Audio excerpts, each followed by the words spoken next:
Um, Old in one spot and young in the other. Pitching staff's a veteran staff, and the position players are young. There'll be several freshmen on the field again, so it's good. What has to happen this year for you guys to be successful? What are you looking to? Freshmen need to become sophomores real quick, basically. If everybody does what they're supposed to do and the younger kids become older kids by midway, then we'll take off. And I think we will take off. They've picked us to be number one, and everybody else has a senior team, and we don't have a senior team. We only have one senior that's been here 4 years, so you would classify us as a young squad, but because of the respect and because we're a national prominent baseball program now, that people respect us and they picked us number one. So now we got to live up to it. From a hitting perspective, since you've been here, we've seen power teams from you. We've seen, kind of small ball teams at the plate from you. How would you characterize? Well, you have to adjust to the type of kids you have. I mean, last year we went to speed. We have some speed this year, but we went out and recruited some younger kids who have some power. Now, if they get the swing, that's the next part, getting rid of bad habits. That's what you do with your children, right?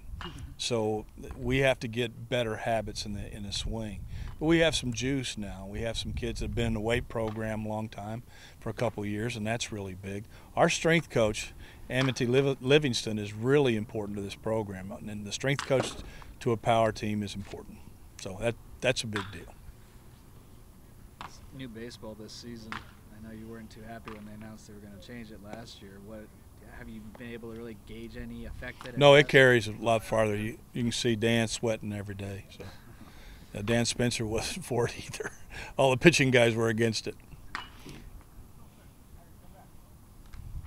Who do you expect to help kind of carry this team individually? Well, you know what? I don't think there's going to be any one guy that carries it. I think it's going to be a group effort. I think, Sam Haggerty's very important. Jared Hawley's very important. Dalton Bowers is a new addition. He's done very well and bought into the swing, and he plays great defense, and he'll play at shortstop. So that's another New Mexico kid that's going to be really good. And we hope Ryan Padilla has that year that he had like when he was a freshman, which was off the charts. And we think he's back to get his head on straight and not trying to hit everything out of the yard.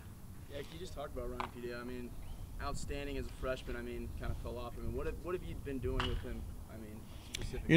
It's hitting is not just physical; it's mental, and kids start getting draft pressures in their head their sophomore season or their junior season, and so they don't play like who they're capable of playing. They try to do things off the charts, and he was trying to do way too much. His freshman year, he was just part of a team, and did tremendous things, off the chart things. And now I hope he's settled back down to that because he's very capable, and he's one of my favorite Lobos of all time. What a great kid. Thank you. Just talk about, I mean, the younger guys. You have a lot of younger guys on this roster. How do you think they're coming up and getting in with this program? Well, they're going to have to. They don't have a choice. They're going to be on the field. Carl Stadjahar is going to be a kid from Colorado. He's got a chance to really be a great hitter here and a big draft pick. And Corey Voss, our catcher, is going to have to catch. And that's probably the position that we're most vulnerable right now. We don't have a veteran catcher, so we're just going to have to live with Corey until he gets it and becomes a sophomore, and I hope that's by the end of February, and I hope it's maybe by the first game. But the most difficult position defensively on the field is going to be a freshman. What's the ceiling for Danny Collier? Danny Collier's ceiling is pretty high, I think. I think his work ethic's off the charts. Sandia kid, and here comes another kid, Luis Gonzalez, another freshman. This charts his ceiling is off the charts too. But Danny Collier is he's got all the tools to be a big leaguer, and his work ethic is off the charts. Now he's just coming off a lower back injury that's kept him out for 3 or 4 weeks, so he's jumping back into it. But we think not only can he hit for average, but we think he can drive the ball in the gaps and be a doubles hitter too. So he's a big part of our offense this year. How much will speed be a part of the offense this year? Speed will be, we think, to get to Omaha and win it. Yeah, pitching and defense is going to take over. But now they changed the ball on us, so we got all this recruiting come in and we changed the ball. We were going to a speed team, so maybe we had to change it up a little bit again. But we have Sam Haggerty runs a 6.3 60. Now, if anybody knows about speed, 6.3 60 is NFL wideout speed. It's unbelievable. He can fly. And we have 6 kids that can run a 6.7 or better, so that's base stealing speed. So stealing bases is going to be a big deal for us. And that'll put those guys in the outfield too. What do you expect to see out of this first series next week? You know, I don't know. I don't know what to expect. As we usually do here in Lobo baseball, we seek the #1 team in the country. And when we made the schedule last year, for the majority of weeks in the NCAA last year, Oregon State was the #1 team in the country. So we sought to play them this year.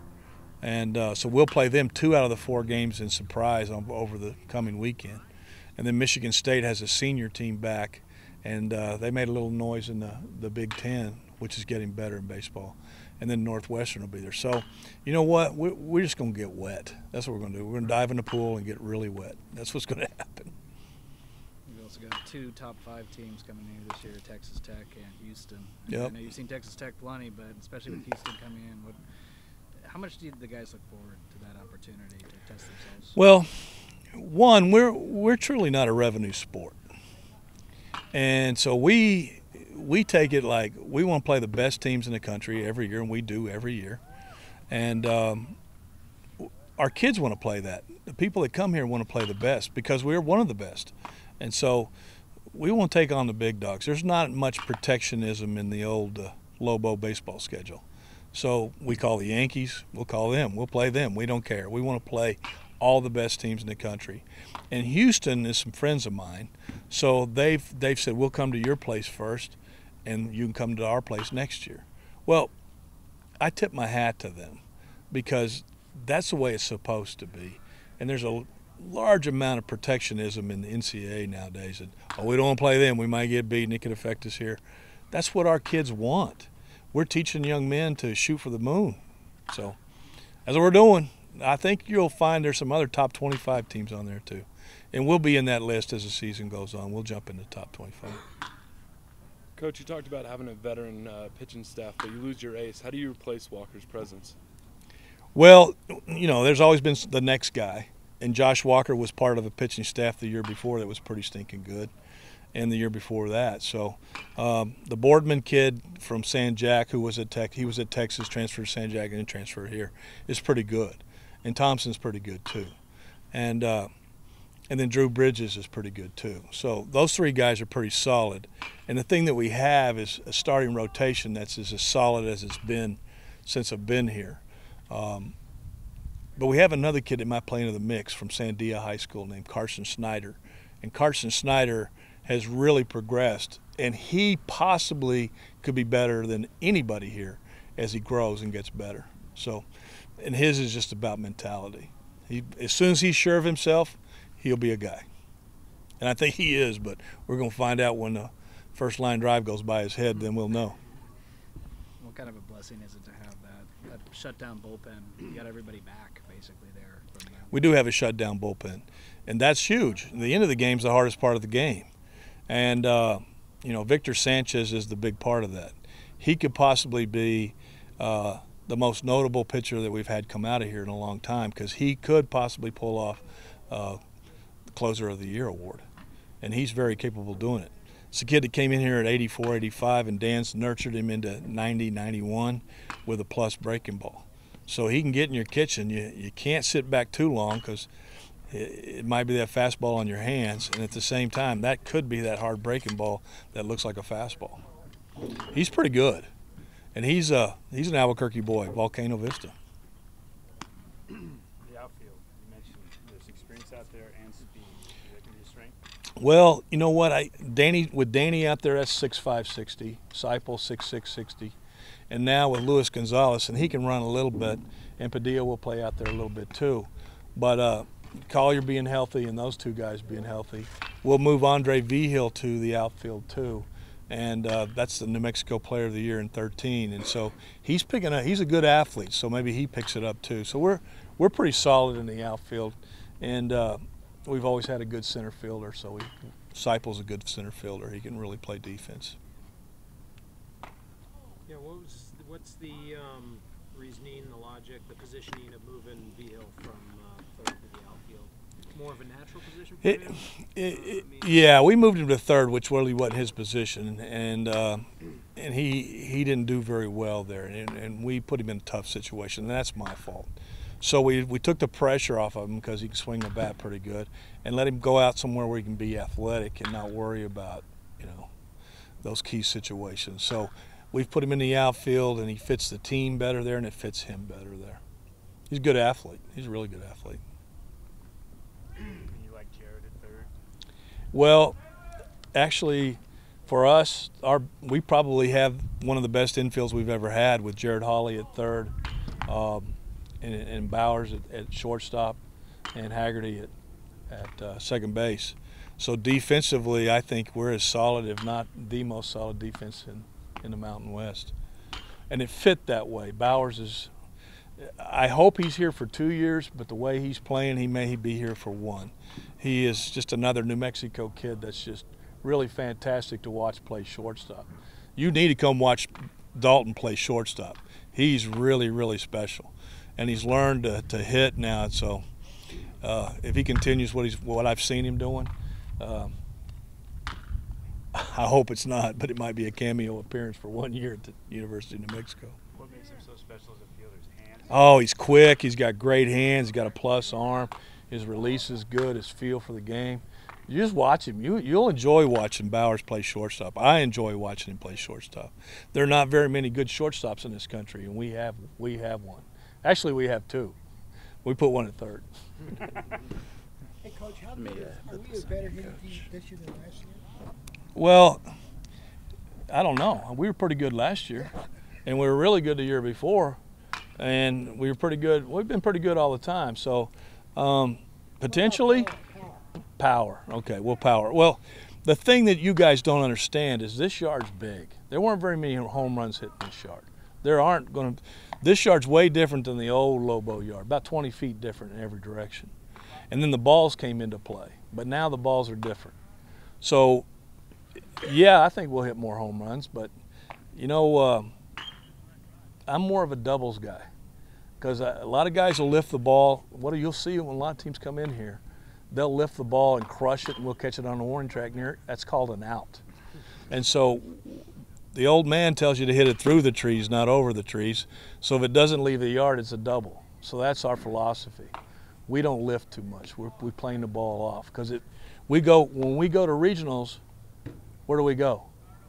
West. We go to the West Coast. And you get on the West Coast, the ball doesn't go anywhere. I saw DJ Peterson in the UCLA regional hit 3 or 4 balls that would have left and landed in China if he lived here. But it's different when you get there, and you better playing the bat off, and you better hit line drives because UCLA will beat you if you don't, especially in a night game. Just looking forward in the Mountain West Conference, do you think whose team to look out for? Other than you guys? Well, I think Nevada's going to be really special. The USC pitching coach is there, and he's really done a good job with that pitching staff. And he was with Gillespie when they won a national championship at USC, and they're pretty good. And San Diego State has always had the nationally ranked recruiting class, so you always have to count San Diego State in.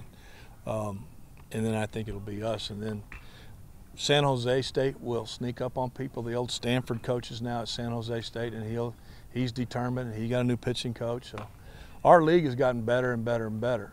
So I'd say us, Nevada, San Diego State, with the lesser teams or the teams maybe ranked below us, could sneak up on people. So they're not going to be any sleepers. There'll be no sleepers.